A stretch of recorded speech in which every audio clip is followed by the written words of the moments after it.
Dios les continúe bendiciendo, mis amados hermanos y hermanas en la fe de Jesucristo. Este quien les habla es el hermano José Bonilla, por la gracia del Señor, superintendente del Departamento de Educación Cristiana y Familia de la Iglesia de Dios Pentecostal, Movimiento Internacional del Barrio Aceitunas de Moca. En esta preciosa noche del Señor, queremos compartir con ustedes un estudio bíblico. Hacía meses que no hacíamos un estudio bíblico virtual de los que solíamos hacer durante el año pasado. Pues por lo menos este servidor, como superintendente de educación cristiana, siempre he entendido que aparte de las lecciones bíblicas cotidianas, ¿no?, de escuela dominical que nosotros solemos dar, siempre es importante traer temas adicionales, temas complementarios, temas que sean de edificación al pueblo, a la iglesia, aparte de las lecciones bíblicas, naturalmente, que se dan de escuela bíblica dominical. Nosotros, para los hermanos que nos ven, nosotros estamos en la Iglesia de Dios Pentecostal, Movimiento Internacional del Barrio Aceitunas de Moca, que pastorea el reverendo Samuel Carreras, y aquí nosotros los lunes a las 7 de la noche tenemos oración de 7 a 7 y media, y luego a las 7 y media de la noche tenemos el estudio bíblico. Siempre empezamos, ¿verdad?, con un corto devocional y luego entonces vamos al estudio bíblico, y sabemos que es un estudio global con los adultos en la nave, pero nos gozamos en manera especial con los hermanos, y agradezco el aprovecho porque precisamente parte de esta dinámica que estamos haciendo tiene que ver con que en nuestra iglesia y en nuestra organización, Iglesia de Dios Pentecostal, Movimiento Internacional, se ha constituido en mayo, mes de la educación cristiana. Y durante este periodo vamos a estar, ¿verdad?, vamos a tratar dentro de las limitaciones hacer algunas cositas para fomentar la importancia de la educación cristiana. Y con esta lección de hoy, o más bien este tema de hoy, que queremos tocar, este estudio bíblico de hoy, queremos comenzar una serie de 4 lecciones o 4 temas girando en torno a diferentes doctrinas básicas de la iglesia. Hoy comenzaremos con la doctrina de Dios. La semana que viene continuaremos con la doctrina de la salvación. La siguiente vamos a continuar con la doctrina de la iglesia, y culminaremos este ciclo o esta serie de estudios bíblicos bajo, ¿verdad?, de la doctrina de Dios, de las doctrinas bíblicas, con la doctrina del Espíritu Santo. Así que, pues, amados hermanos, para que nos sigan, voy a poner en pantalla allí el PowerPoint. Hoy yo voy a estar hablando, con el favor de Dios, de la doctrina de Dios. Esperamos no ser muy extenso. Esta doctrina, o por lo menos este tema, esto a veces coge un curso en institutos bíblicos. Nosotros no esperamos con esto ser demasiado exhaustivo y profundo, pero nuestro propósito es a los hermanos que llevan tiempo en el Evangelio refrescar un poco de estos conocimientos, y quizás hermanos nuevos que se han integrado último a la iglesia, pues darle, ¿verdad?, ayudarle con unas bases fundamentales de su fe, y entender, ¿verdad?, que de dónde emana todo lo que son las doctrinas y de dónde emana todo lo que es nuestro sistema de creencia cristiana. Así que hoy, pues, vamos a estar trabajando bajo el tema la doctrina de Dios. Así que, pues, amados hermanos, quiero enmarcar este estudio, esta charla que vamos a hablar en el siguiente pasaje bíblico. Pero antes de ir al pasaje bíblico, ¿verdad?, vamos a hacer una oración al Señor para que el Señor nos ayude, nos dirija en todo lo que vamos a hacer, y que podamos, ¿verdad?, ser de bendición a cada uno de ustedes. Amante Dios y Padre Celestial, te adoramos, te glorificamos y te bendecimos, Señor, te exaltamos, te damos la honra y la gloria en esta preciosa noche del Señor. Gracias por permitirnos estar aquí una vez más, oh Dios, para hacer tu voluntad, oh Dios mío, para poder ser de bendición, oh Dios amado, para poder servirte, para poder ser usado por ti, Señor, en estos menesteres, oh Dios, de la educación cristiana. En esta hora, oh Dios mío, yo te pido por cada hermano y hermana en la fe que está ahí conectado, y luego los que se conecten en diferido y que puedan ser partícipes de este estudio, Dios mío, este material que vamos a compartir. Te pedimos, oh Dios, que seas tú edificándoles en manera especial, y me seas ayudando a poder compartir esta enseñanza bíblica, esta enseñanza de tu palabra, oh Dios mío, con denuedo, Señor, con corrección, oh Dios, con claridad mental. oh Dios mío, y que los hermanos allá sean gozándose y disfrutando y sean grandemente beneficiados con todo lo que vamos a hablar aquí. Todas estas cosas humildemente te las pedimos en el dulce y poderoso nombre de Jesús. Amén, amén y amén, Señor. Muchas gracias, ¿verdad? A los hermanos que ahí nos ven. Dejamos aquí un saludito de Manuel Moya, que nos deja sus saludos. Dios le bendiga al hermano a Manuel Moya, amigo. Bien, mis hermanos, en la fe, vamos a este pasaje de Romanos capítulo 1, versículos 19 al 20. Dice así, porque lo que de Dios se conoce le es manifiesto, pues Dios se lo manifestó, porque las cosas invisibles de él, su eterno poder y deidad, se hacen claramente visibles desde la creación del mundo, siendo entendidas por medio de las cosas hechas, de modo que no tienen excusa. Amados hermanos, este pasaje bíblico alude a un poco de lo que vamos a estar hablando en esta noche, relativo a que el conocimiento que tenemos de Dios es un conocimiento autorrevelado por Dios. Vamos a estar viendo que la capacidad humana no es suficiente para haber tenido un encuentro con Dios y haberle conocido, sino que Dios mismo se revela a nosotros por medio de primeramente por la revelación escrita de su palabra, pero también a través de todo lo creado y todo lo que puede percibir nuestros sentidos. Dios está allí. Así que en ese sentido compartimos, ¿verdad?, un comentario muy interesante, ¿verdad?, y que lo pongo como una cita del comentario a ese mismo pasaje bíblico que leímos de Romanos 1, versículos 19 al 20. Es un comentario del comentario bíblico Jameson Fawcett Brown. Dice así: así que la creación externa no es la progenitora, sino la intérprete de nuestra fe en Dios. Dicha fe tiene su origen primordial dentro de nosotros mismos, solo que menciona el verso 19, que la fe se tiene un origen en nosotros mismos, pero viene a ser una convicción inteligible y articulada solo por medio de lo que observamos a nuestro alrededor. Así que por las cosas que son hechas, eso es lo que alude el verso 20. De esta forma, la revelación interna y externa de Dios se complementan una por la otra, y ambas producen la convicción universal e inmutable de que Dios existe. Con esto lo que queremos decir, amados hermanos, es que nuevamente el énfasis de la revelación de Dios está en lo que está expresado en la palabra de Dios, desde Génesis 1:1 hasta Apocalipsis 22:21. No obstante, como le dije, hay evidencia externa. Está primero la evidencia de nuestros corazones y la evidencia de la palabra, pero también está la evidencia externa de lo que vemos, de la creación de Dios, de los procesos históricos, en el devenir humano, donde Dios ha estado allí manifestándose en la vida del ser humano, principalmente en el pueblo de Israel, pero también a nivel de lo que es la raza humana en general. Dios ha estado allí. Así que pues en esta hora vamos a continuar por aquí. Amados hermanos, sobre este tema, quiero que, es importante que sepamos que la idea de Dios es prácticamente universal en el género humano. O sea, vemos que toda nación, pueblo o lengua entiende que hay un Dios, entiende mínimamente que hay un ser superior que tiene control de todo, el soberano del universo. No necesariamente todos creen en Dios como lo conocemos nosotros, por la revelación que él ha hecho y de la palabra de Dios, pero sí hay algo en el ser humano que lo conecta a lo que es Dios, su creador. Así que la existencia de Dios no se discute en las escrituras. O sea que es importante, amados hermanos, que la Biblia no se pone a explicar la existencia de Dios, ya la da por sentada, ya es un hecho, ya la palabra del Señor parte desde Génesis 1:1. En el principio creó Dios los cielos y la tierra, y ya da por sentado que ya Dios es un ser que existía eterno.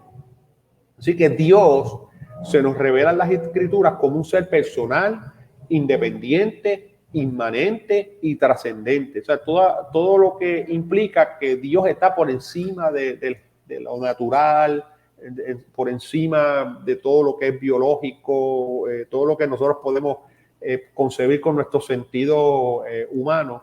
Dios trasciende todo eso. Dios no está limitado por las mismas limitaciones humanas. Él es independiente, es inmanente, es trascendente. Es un ser que existe por sí mismo y que hace todas las cosas dependan de él.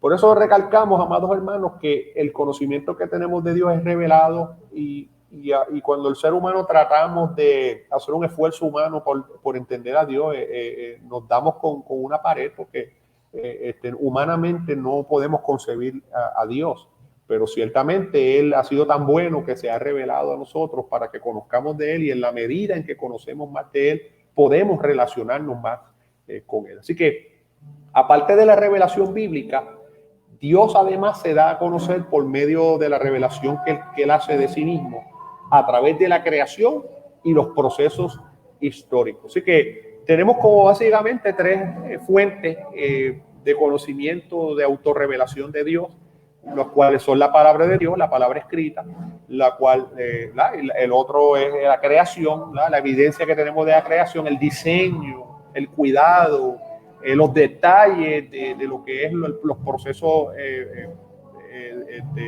de lo que es la existencia, el funcionamiento del cuerpo humano, el funcionamiento de los ecosistemas, el mundo, el universo. Vemos ahí un diseño del Señor que nos muestra, ¿verdad?, evidencia de la existencia de un ser superior, un diseñador, un arquitecto, y los procesos históricos, refiriéndonos más a lo que es la experiencia del pueblo de Israel con la relación con Dios y además nosotros, ¿verdad? Ese Dios empezó algo, un trato con el pueblo de Israel para que fuera una nación que llevara el conocimiento de él al mundo, y ciertamente a través de Jesucristo y a través de luego el trabajo evangelístico de los discípulos, el evangelio ha podido alcanzar el mundo entero y al mundo entero conocer de Dios, conocer del verdadero Dios, el Dios verdadero. Así que, amados hermanos, este tema de la doctrina de Dios es parte de lo que es la teología y en su concepción más amplia. El estudio de la teología envuelve todas estas doctrinas, algunas de las que vamos a ver en esta serie de estudios, pero hay muchas otras más. Y cuando hablamos de teología, nos referimos a que se trata de una rama de estudios en la cual las afirmaciones e implicaciones de la autorrevelación de Dios, tanto registrada en la Biblia como la evidencia de la creación y los procesos históricos, hayan una expresión conceptual coherente. Aquí la clave es autorrevelación de Dios. Nuevamente recalcamos eso. Y lo otro, amados hermanos, aquí es que ciertamente la teología busca recoger todo ese cúmulo de conocimiento y ponerlo en una forma entendible a nosotros, explicada, ¿verdad?, de una manera sistemática para que la podamos comprender. O sea que la palabra de Dios, por ejemplo, esto de la doctrina de Dios está, hay bases bíblicas por toda la palabra de Dios, desde Génesis hasta Apocalipsis, y la teología lo que hace es, por ejemplo, en el caso de la teología de Dios y en otras teologías, en otras doctrinas, van recogiendo todo ese cúmulo de conocimiento, ¿verdad?, más conocimiento de los procesos históricos, conocimiento de lo que es la creación, para formar entonces, estructurar ese conocimiento de Dios y que podamos entonces estudiarlo así como estamos haciendo ahora, poderle entender más de Dios.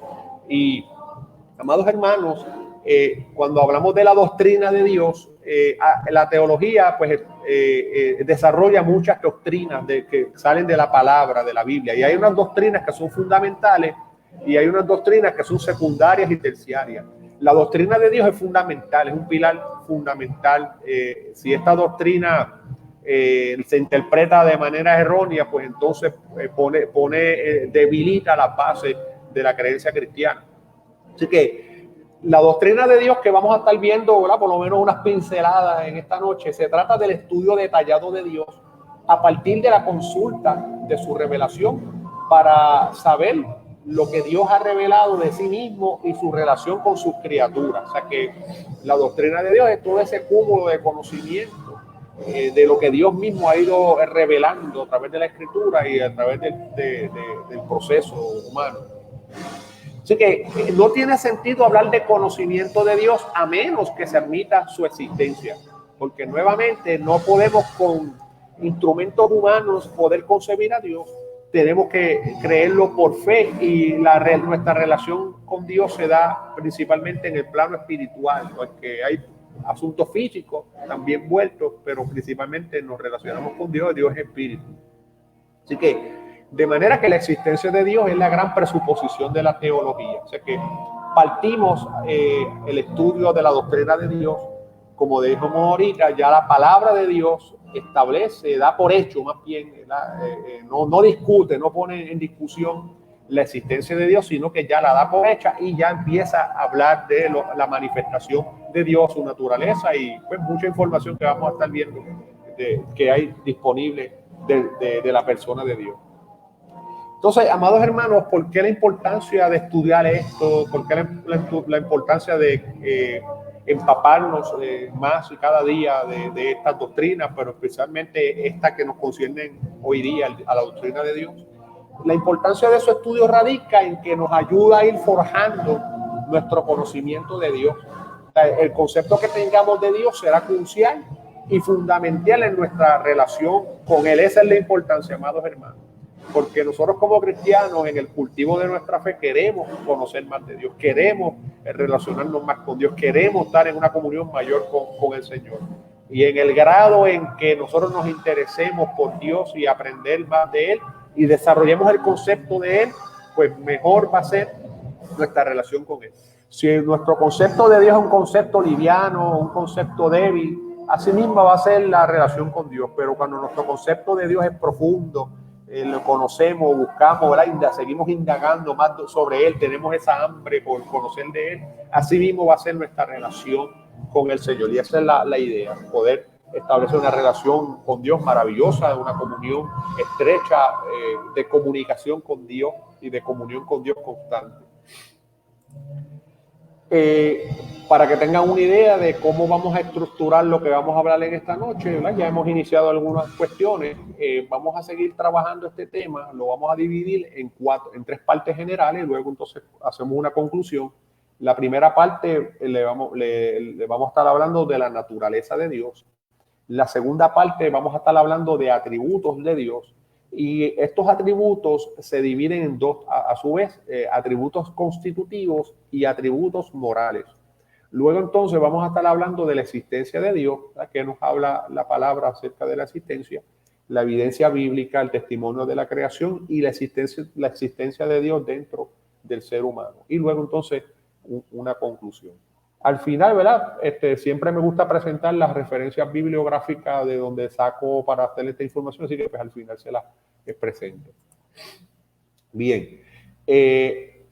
Hablando entonces, entrando a lo que es en materia, la naturaleza de Dios, la humanidad no puede comprender totalmente al Dios Todopoderoso. Sin embargo, Él se ha mostrado en diversos momentos y de diversas formas para que lo conozcamos realmente.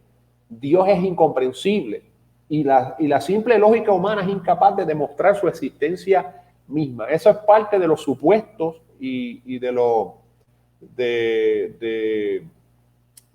postulados de los que partimos, la base. La humanidad, ya lo hemos mencionado, la humanidad, nosotros el género humano por sí mismo no podemos comprender a un Dios tan poderoso, tan trascendente, pero Él se nos ha mostrado a nosotros, se ha manifestado a nosotros, se sigue manifestando a nuestras vidas.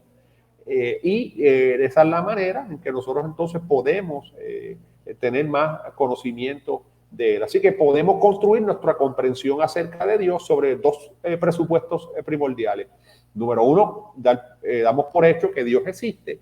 Y número 2, que se nos ha revelado de manera adecuada a nosotros por medio de su inspiración revelada, tanto en la palabra de Dios como en lo que observamos, las evidencias externas. Así que la naturaleza de Dios se revela de manera progresiva por medio del uso de los nombres que se le dan en la Escritura. Quiero decirle en este punto de la presentación, amados hermanos, que el pueblo de Israel, el pueblo judío, ha hecho una gran aportación a la humanidad, porque la mayor parte del conocimiento que nosotros tenemos de Dios viene de ellos, ¿verdad? Del Antiguo Testamento, de lo que ellos registraron en el Antiguo Testamento, el pueblo judío. Luego también, ¿verdad? El Nuevo Testamento, que fueron escritos por judíos principalmente. Así que gran parte de ese conocimiento escritural proviene de ese pueblo y las experiencias principalmente que Dios tuvo con el pueblo de Israel. Así que esa naturaleza de Dios está revelada de forma progresiva, y aquí cuando hablamos de progresivo es que Dios no nos revela todo de cantazo, sino que va dándonos poco a poco, ¿verdad? Según la raza humana, el género humano va madurando y está preparado para un próximo nivel de relación con Dios, pues entonces Dios revela otro aspecto de sí mismo. Así que el primer nombre, algo, ¿verdad?, que nos ayuda en la teología a estudiar la doctrina de Dios, es estudiar las definiciones de los nombres que se le daban a Dios en la Escritura, o la manera en que el pueblo judío principalmente se comunicaba con Dios, se refería a Dios y se relacionaba con Dios. El primer nombre que encontramos en la Biblia, en el Génesis, significa Elohim. Esta palabra o este nombre al cual se refiere a Dios, que es uno de los principales, es mencionado en el saque de la Biblia, en Génesis 1:1. Y este término de Elohim, que significa plenitud, demuestra el poder creador de Dios, que Dios es sustentador de todas las cosas, el sostenedor de todas las cosas. Significa plenitud, que en él radica la plenitud de todo, lo creado y el sustentador de todas las cosas y la existencia misma. Así que más adelante, ¿verdad?, vamos a hablar un poco alguito del nombre Jehová, pero ese nombre Jehová, que en sí es una transliteración a nuestro idioma español de Yahweh, procede del verbo ser, y este verbo en hebreo abarca 3 tiempos gramaticales: pasado, presente y futuro. O sea que, en otras palabras, la palabra Jehová, en su etimología, la palabra original Yahweh, significa el eterno, refiriéndose al Señor como uno que no tiene principio ni final, el que fue y el que será. Así que ahí vemos nuevamente el carácter de Dios, la naturaleza de Dios, por medio de los nombres que se le dan en la Escritura. Aquí, nuevamente, pues los judíos acostumbraban a formar nombres. Nos dieron muchos nombres con que se referían a Dios, adjudicaban a Dios, cuando usando como base Jehová o Yahweh, y agregando una expresión representativa de una obra realizada por él o una de sus características. La primera de ellas se conoce como Jehová Rafa. No las voy a poner aquí necesariamente en el orden bíblico, en el orden cronológico bíblico, pero ciertamente ahí las tenemos ahí en esa tablita allá en la pantalla. Jehová Rafa, que significa yo soy tu sanador, y esta expresión la recogemos en Éxodo 15:26. Jehová Nisi, Jehová es mi estandarte, la recogemos en Éxodo 17:8-15. Vemos que estas expresiones del Señor hacia el Señor se dan en el pueblo de Israel, estando en el desierto, habiendo visto las maravillas del Señor, cómo Dios los rescató del Mar Rojo, en el Mar Rojo, ¿verdad? Los guardó, los hizo cruzar, los guardó de la amenaza de los ejércitos del faraón. Luego entonces en Jueces 6:24 vemos la expresión Jehová Shalom, Jehová es paz. En Génesis 22:14 vemos la expresión Jehová Jireh, Jehová proveerá. Salmo 46:7-11, ¿verdad? Pero también en otros pasajes bíblicos tenemos la expresión Jehová Sebaot, Jehová de los ejércitos. Tenemos en el Salmo 23:1 Jehová Ra, Jehová es mi pastor. Y tenemos en Ezequiel 48:35 Jehová Shama o Jehová Sama, Jehová está allí. Estos son expresiones de los judíos usando como base Jehová, agregando una expresión representativa de una obra realizada por él. Entre los nombres más importantes dados por Dios, por el pueblo judío, en función a sus experiencias con él y la manifestación de su gloria, tenemos la palabra Adonai, que es bastante conocida en el mundo cristiano, Adonai, que significa Señor. La palabra Señor se usa tanto en el Antiguo Testamento como Adonai, pero también en el Nuevo Testamento nos referimos como Señor, que expresa la idea de gobierno y dominio. Así que es la manera de representar a Dios como gobernador de todas las cosas y que tiene el dominio de todo. Ya habíamos visto la palabra Elohim, así que cuando juntamos la palabra Adonai con Elohim, tenemos las variantes Dios mío y Señor mío. O sea que entonces ya ahí en una expresión todavía mucho más profunda, personal, con el Señor, íntima, donde reconocemos a Dios en nuestra vida. No es un Dios lejano ya, sino un Dios que está con nosotros, un Dios que tenemos una relación estrecha con Él, que podemos llamarle Dios mío y Señor mío. Hay una expresión también en la palabra que se conoce como el Shaddai. En Éxodo 6:12, ¿verdad?, se menciona esta expresión y presenta a Dios como poderoso en la naturaleza y fuente de toda bendición, el Shaddai. Ya entonces, entrando más a lo que es el uso en el Nuevo Testamento, la expresión Padre, que ciertamente se usa en el Antiguo Testamento, pero todavía en el Nuevo Testamento es de mucho más uso. Se reconoce a Dios como productor de todas las cosas. Hechos 17:28. Nuestro Señor Jesucristo se refería, ¿verdad?, al Padre. En Romanos, Pablo habla de la expresión que nosotros nos referimos a Dios como Abba Padre. Así que esa es una expresión para nosotros muy importante. El Elión, que es una expresión que encontramos en Génesis 14:18 al 20, significa el Altísimo, el Elión. Esa quizá, ¿verdad?, no es que la escuchemos muy común por ahí, pero esa también es parte de lo que recoge la palabra de nombres importantes dados a Dios al pueblo, por medio del pueblo judío, en función a sus experiencias con ese pueblo y la manifestación de la gloria de Dios. Aquí pues hago un detenimiento en esto del nombre Yahweh, porque es interesante. Nosotros usamos Jehová, pero como dije ahorita, la expresión Jehová es simplemente una transliteración de la palabra Yahweh, que significa, ya la habíamos visto ahorita, que significa eterno. O sea que el nombre Yahweh, ya sea así, ¿verdad?, yo se lo pongo allí en dos variantes, sin consonante y con consonante.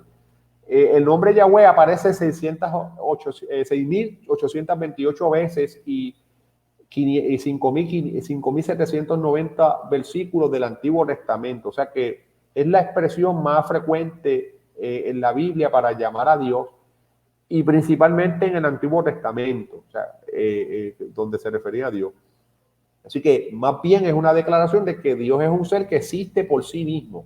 El yo soy o seré, el eterno, que hace que existan todas las cosas y ha decidido estar fielmente presente en medio de un pueblo que ha llamado para sí. Así que pues eso parte de los nombres que se le dan a Dios, y conocemos parte de la naturaleza de Dios por medio de estos nombres, algunas características de Dios, de su naturaleza. Ahora vamos a estar hablando sobre los atributos de Dios, y cuando se habla de atributos aludimos a algo que es propio de Dios. Nos referimos a sus perfecciones divinas. Algunos teólogos suelen clasificar los diferentes atributos de Dios en dos tipos: constitutivos y morales, que es lo que vamos a ver a continuación.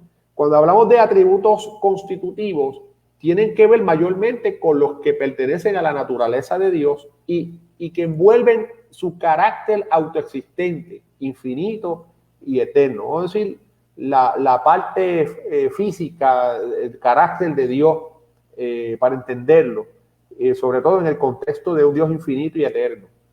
Por su parte, los atributos morales de Dios son aquellos que expresan el elemento moral de su ser, lo que tiene que ver con el bien y el mal. Y Dios es fuente de bien, Dios es bueno. Jesucristo dijo: solamente hay uno bueno, el Padre que está en los cielos. Así que Dios es la fuente de toda lo que es la bondad y lo bueno. Vamos entonces rapidito a ver algunos de los atributos constitutivos de Dios. el primero es que Dios es espíritu. Dios no es como nosotros físicos, como material, sino que es espíritu. Es incorpóreo, es invisible a nosotros en el mundo físico. No podemos, nosotros en el mundo físico no podemos ver el mundo espiritual, salvo que Dios permita, ¿verdad? Nos abra los ojos, como vemos, por ejemplo, en el relato del profeta Eliseo con su siervo Gehazi, que le permitió, perdón, abrirle los ojos espirituales para que vieran que detrás de aquellos ejércitos sirios había todavía un ejército más grande de los ángeles de Dios guardando al siervo. Así que ciertamente en ocasiones Dios, tenemos evidencia bíblica de la manifestación de Dios en forma visible, en ciertas ocasiones, según de acuerdo a sus propósitos, sus planes. Obviamente la manifestación visible de Dios máxima es la encarnación de su Hijo Jesucristo, quien anduvo, quien fue un ser humano, quien, como dice Filipenses capítulo 2, habla de que no tuvo, no escatimó ser igual a Dios como cosa que aferrarse, sino que se despojó a sí mismo tomando forma de siervo, semejante a los hombres. Así que ciertamente, nuevamente, Dios es espíritu, pero en ciertas instancias ha podido manifestarse en forma visible, ¿verdad? Dios es poderoso, Dios es todopoderoso, ¿verdad? Él tiene ese poder, y la máxima ejemplo o manifestación visible de Dios fue a través de la figura de su Hijo Jesucristo. Otro atributo constitutivo de Dios es que es infinito. Nosotros no podemos concebir lo que es esto de infinito, pero no tiene fin. Es algo que no tiene un comienzo y no tiene un fin, ¿verdad? Para la mente humana no es posible concebirlo, pero ciertamente ese es el Dios al que le servimos, el sustentador de todas las cosas, es un Dios infinito. Dios no está sujeto a limitaciones humanas ni naturales, recalcamos, y Él trasciende el espacio-tiempo, Él es eterno. Este asunto del espacio-tiempo siempre a mí me llama la atención, porque ciertamente, amados hermanos, la palabra nos enseña que un día para Dios es como 1000 años y 1000 años como un día. Eso es para representar el carácter eterno de Dios, y que nosotros los seres humanos, pues ciertamente dice la palabra que los años del hombre son 70 y los más robustos 80. Así que si Dios nos permite vivir 80, 90, 100 y pico años, eso es un regalo de Dios. Pero realmente eso es vivir 100 años, hasta incluso alguien que pueda vivir 120 años, que los hay, conozco personas que han vivido esa cantidad de años, y no sé si más. Eso es un regalo de Dios, pero eso es nada comparado a la eternidad de Dios. Y Dios, pues, para Dios pasado, presente y futuro es la misma cosa, no está limitado por todas esas cosas, ¿verdad?, que nosotros nos limitan a nosotros como seres humanos. Así que en ese sentido, nuevamente recalcamos que Dios es infinito, aleluya. También otro atributo constitutivo es que Dios es uno, es una sola persona. Aquí aludimos entonces al concepto de la Trinidad. Ciertamente hoy no vamos a tocar ese tema de la Trinidad, pero Dios es un Dios único, es uno, es un solo Dios. No somos, nosotros no adoramos muchos dioses, sino uno solo, monoteísmo, pero ese Dios se manifiesta en la forma de 3 personas. Así que esto es un misterio, pero también es parte de la revelación que Dios ha hecho sobre tu naturaleza y cómo Él funciona. En Deuteronomio 6:4, ¿verdad?, habla sobre la unidad de Dios, y otros pasajes, ¿verdad?, como Marcos 12, el 29. También Dios es soberano sobre todas las cosas. Y miren, y lo interesante, que quien expresa y reconoce este aspecto de Dios fue un líder pagano, como lo fue Nabucodonosor. Y esta expresión la recogemos en Daniel capítulo 4, versículo 35, donde el rey Nabucodonosor, luego de salir de su estado de locura que estuvo por su orgullo, hace una expresión de adoración a Dios y le reconoce a Él que Él es el que gobierna y que dispone de todo. Así que esa es parte de los atributos constitutivos de Dios, que Él es el soberano del universo. No hay ningún rey. Nabucodonosor, hoy por hoy, fue el emperador o el rey más grande posiblemente que ha existido en la historia humana. Y ese fue el que precisamente reconoce a Dios como el soberano. Así que es interesante pues, lo que son la revelación de Dios, de su palabra sobre su ser y su naturaleza. Seguimos aquí hablando de otros atributos constitutivos de Dios. Dios, nada, estos sí los hemos escuchado bastante, que Dios es omnipotente, omnisciente y omnipresente. Omnipotente significa que Él todo lo puede. Dios, para Él no hay nada imposible. Omnisciente es que todo lo sabe, su conocimiento es perfecto, Él todo lo conoce.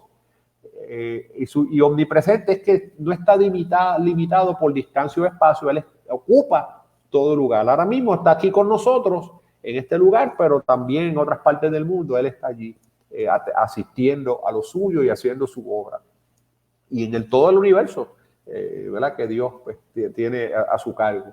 Así que pues esos son parte de los atributos constitutivos de Dios, que como mencionamos anteriormente, son atributos que tienen que ver con toda esa naturaleza de Dios trascendente, inmanente, infinita de Dios.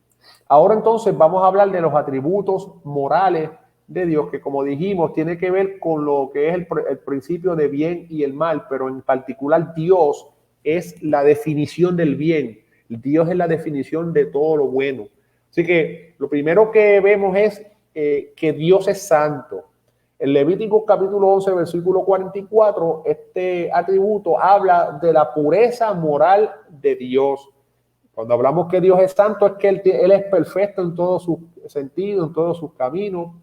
Dios no tiene ninguna falta, Dios no ha cometido ninguna transgresión, Dios no tiene ninguna mancha de ningún tipo de pecado, ¿verdad? En este caso de maldad, sino que Dios es totalmente santo, puro, consagrado, libre, ¿verdad? De toda impureza, o sea que es la santidad absoluta.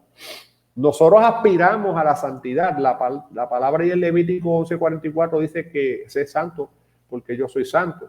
Y aspiramos nosotros en nuestra relación con Dios a una santidad, pero todavía nosotros no podemos decir que estamos en una santidad absoluta porque estamos todavía en este cuerpo corruptible, susceptible al pecado. Dios es justo. Eso en Isaías 11:3-4, ¿verdad? Habla de Dios como justo. La justicia de Dios está estrechamente relacionada con su santidad y es la base de las recompensas y el castigo a los hombres. Dios es el juez de toda la tierra. Aquí es importante comentar, amados hermanos, sobre la justicia de Dios, que en contraste con la justicia humana o terrenal, la justicia humana nos puede fallar, nos puede hacer injustos con nosotros. Pero Dios, al final de todo, en el balance de todas las cosas, el Señor va a hacer justicia. Y ciertamente esperamos hacia los postreros días la consumación de los tiempos y los juicios de Dios derramándose sobre esta tierra, ¿verdad? Dios cobrando su venganza sobre toda la maldad humana. O sea que, en otras palabras, la maldad humana, ¿verdad? Ha tenido su rienda suelta en las cosas, pero en su día Dios va a atajar y va a pasar factura de todo ese mal que los hombres permitieron, esa perversidad del corazón humano y todas las atrocidades que cometieron. Así que Dios es justo y en el balance de las cosas, pues Dios va a hacer justicia final. Dios es fiel. La base fundamental de la fe del creyente se sustenta del atributo divino de su fidelidad. Imagínense, tenemos un Dios todopoderoso, omnisciente, omnipresente, omnipotente, un Dios sustentador de todas las cosas y a la misma vez un Dios fiel, que toda promesa que ha proferido y que está establecida en tu palabra, hay garantía de que Él va a suplirnosla, va a concedérnosla. Claro está, esas promesas están condicionadas a nuestro temor a Él, a que seamos nosotros también fieles a Él y que nuestra fidelidad y nuestra fe esté siempre cimentada en Él. Otro atributo moral de Dios es que es misericordioso. Nuestra salvación tiene su fundamento en la misericordia de Dios. Siempre Dios, a través de toda la Escritura, ha mostrado su carácter misericordioso. Aún con el pueblo de Israel, Dios hizo todo lo indecible para enviarle profetas y hablarles para que se arrepintieran. Lamentablemente este pueblo no se arrepintió y sufrieron las consecuencias terribles del destierro y de la invasión. Y hoy día, ¿verdad? Dios ha sido misericordioso con nosotros, que nos ha dado tantas oportunidades para salvación. Y aquí estamos, ¿verdad? Los que, gracias al Señor, le hemos abierto nuestra venda de los ojos fue quitada, abrimos nuestros ojos a la realidad de Dios y nos abrazamos a su salvación. Y aquí estamos, ¿verdad? Reconociéndole su misericordia, sus bondades y sus misericordias que son nuevas cada mañana. Y que si no fuera por sus misericordias, hubiésemos sido consumidos. Así que pues eso es parte de los atributos morales de Dios, que Él es misericordioso. Y tenemos entonces también que Dios es amor. Dios es la definición del amor. La palabra en 1 Corintios capítulo 13, que hace una exposición del apóstol Pablo sobre el amor, deja claramente que el amor de todas las cosas, lo que va a prevalecer es el amor. La definición misma de amor es de Dios. Y el amor de Dios es un amor incondicional, es un amor sin medida. En los seres humanos acá, en la definición de amor, amamos a alguien en tanto esa persona me puede ser útil o me corresponda. Pero Dios, aunque nosotros no le correspondamos, Él siempre nos ama con un amor infinito, un amor inexplicable. O sea, que sí que ciertamente, esta característica ampliamente manifestada por Dios en su cuidado y educación en el proceso de la creación y en su provisión para la salvación del hombre. Así que ya vimos entonces aspectos de la naturaleza de Dios, vimos algunos, ¿verdad? Un repaso de lo que son los atributos de Dios.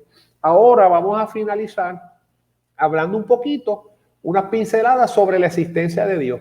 Ya hemos hablado anteriormente que la existencia de Dios se da en la palabra por sentado, no, la palabra no entra a argumentar la existencia de Dios, ya la da por hecho. Así que en ese sentido, amados hermanos, lo que procuramos aquí es explorar qué nos habla la palabra sobre esa existencia de Dios, sobre esa evidencia, y ciertamente ver que hay otras maneras de concebir a Dios dentro de su misma autorrevelación a nosotros, concebirlo también por medios extrabíblicos. Así que lo primero que vemos aquí es que la expresión más precisa y clara que encontramos a través de las páginas la encontramos en las páginas de las Escrituras. Eso queda claro. La Biblia no trata de demostrar que Dios existe, en vez de hacerlo, comienza con su existencia como premisa básica. Ya lo hemos mencionado, Génesis 1:1, en el principio creó Dios los cielos y la tierra. Cuanto más leemos la Biblia, cuanto más vemos en ella la manifestación de un Dios personal, todopoderoso, y que es la definición misma del amor, pues nos damos cuenta también que de la existencia de Dios. No obstante, existen evidencias disponibles por la inferencia, el testimonio de la creación, el testimonio de la existencia de Dios dentro del ser humano. El testimonio de la creación pues tiene que ver con lo que nosotros podemos observar con nuestro sentido, concebir, ¿verdad? Por medio de la ciencia sobre la creación, esfera física material, la armonía y todas estas cosas maravillosas que vemos que nos apuntan a un diseñador de lo creado y de la existencia. Y claro está el testimonio de la existencia de Dios dentro del ser humano, porque cada ser humano tenemos una conciencia de Dios, aún razas primitivas, grupos, ¿verdad?, que nunca han sido evangelizados y ni conocen, ni se le ha hablado de Dios, tienen una concepción de Dios. Así que cuando hablamos del testimonio de la creación testifica la realidad de un Dios arquitecto detrás de todo lo creado. Ya hemos hablado sobre la cita de Génesis 1:1 que da por hecho en el principio creó Dios los cielos y la tierra.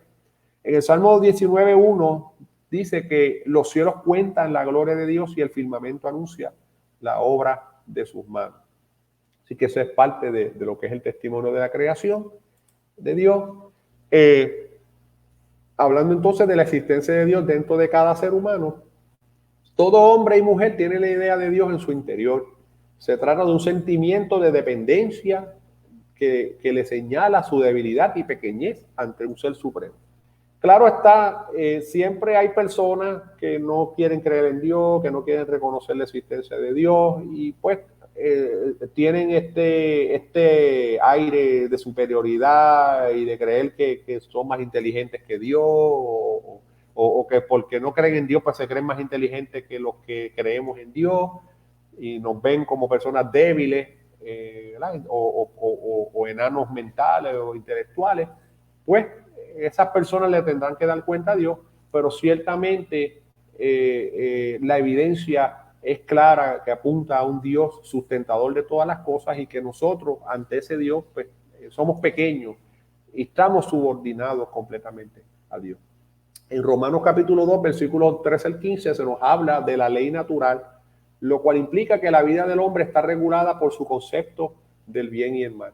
Aquí, un poco, pues ese pasaje bíblico de Romanos alude o por lo menos nos da un poco de explicación de cómo esas personas que nunca han conocido de Dios, que nunca se les ha hablado del Evangelio, cómo entonces Dios va a obrar en la salvación de estas personas, cómo estas personas ante Dios va a evaluarlo. Ciertamente Dios ha puesto en cada ser humano una ley natural para establecer lo que es lo bueno y lo que es lo malo. Así que cada ser humano tiene una conciencia que cuando va a hacer algo malo, esa conciencia toca ahí su ser y lo amonesta para que no haga eso.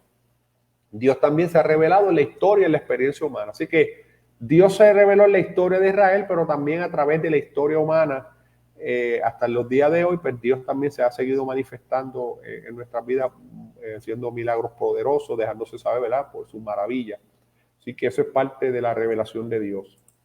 Así que, amados hermanos, para concluir, los seres humanos tenemos la tendencia a crear un concepto de Dios que se nos haga más fácil de la tarea de creer, y eso pues es un error, y tenemos que tener cuidado nosotros mismos como cristianos de hacernos la idea de un concepto de Dios basado o ajustándose a nuestras pasiones humanas y pues, a la naturaleza pecaminosa, tal y como lo expresa Pablo en Romanos 1, 21 al 25. O sea, tenemos que cuidarnos de esto. Tenemos que cuidarnos de esto. Lo que conocemos de Dios está ahí disponible a través de su palabra y a través de este cúmulo que a través de la teología pues se ha podido rescatar para dar a conocer el conocimiento de Dios. Y nuestra comprensión de Dios no se debe basar en presuposiciones acerca de Él o en cómo queremos que Él sea. O sea, no, cómo queremos nosotros que Él sea. O sea, nosotros no encajonamos a Dios en nuestras presuposiciones, en lo que nosotros creamos, sino que concebimos a Dios de acuerdo a su revelación. En lugar de esto, debemos creer que Dios, en el Dios que es, y ha decidido revelársenos en las Escrituras principalmente. La Biblia es nuestra verdadera fuente. Ella es la que nos permite saber que Dios existe y cómo es Él. Así que, amados hermanos, eso es lo que pretendimos, ¿no?, en la noche de hoy. Ahí tenemos las referencias bibliográficas de donde me basé principalmente en el libro de Doctrina Cristiana de nuestra iglesia, de Dios Pentecostal, pero ciertamente siempre contrastamos con otras fuentes. Amados hermanos, en esta preciosa noche, como ya le dijimos, este fue el primero de una serie de estudios que vamos a estar llevando a cabo bajo el tema las doctrinas. Hoy estuvimos trabajando la doctrina de Dios para la gloria y honra del Señor. Estuvimos trabajando la doctrina de Dios y ya entonces en la semana subsiguiente, repetimos, vamos a estar trabajando la doctrina de la salvación, la doctrina de la iglesia y la doctrina del Espíritu Santo. Así que pues, muchas gracias, amados hermanos, los que estuvieron ahí presentes. Déjame ver algunos saluditos adicionales. Aquí nuestra hermana Marisol nos deja unos saluditos, Dios le bendiga. Y entre los hermanos que nos vieron y nos saludan, tenemos a Marisol, Soal Pérez, Tita Colón, Marisa Santos. Dios les bendiga a todos los hermanos que nos ven. También a Emanuel Moya, que también ahorita nos dio palabras de saludo. Así que, amados hermanos y hermanas en la fe de Jesucristo, Dios les continúe bendiciendo. Hasta aquí su hermano José Bonilla, superintendente por la gracia del Señor del Departamento de Educación Cristiana y Familia de la Iglesia de Dios Pentecostal, Movimiento Internacional del barrio Aceitunas de Moca, que en esta preciosa noche del Señor pues le dice hacia una próxima ocasión. Dios les bendiga. Bye.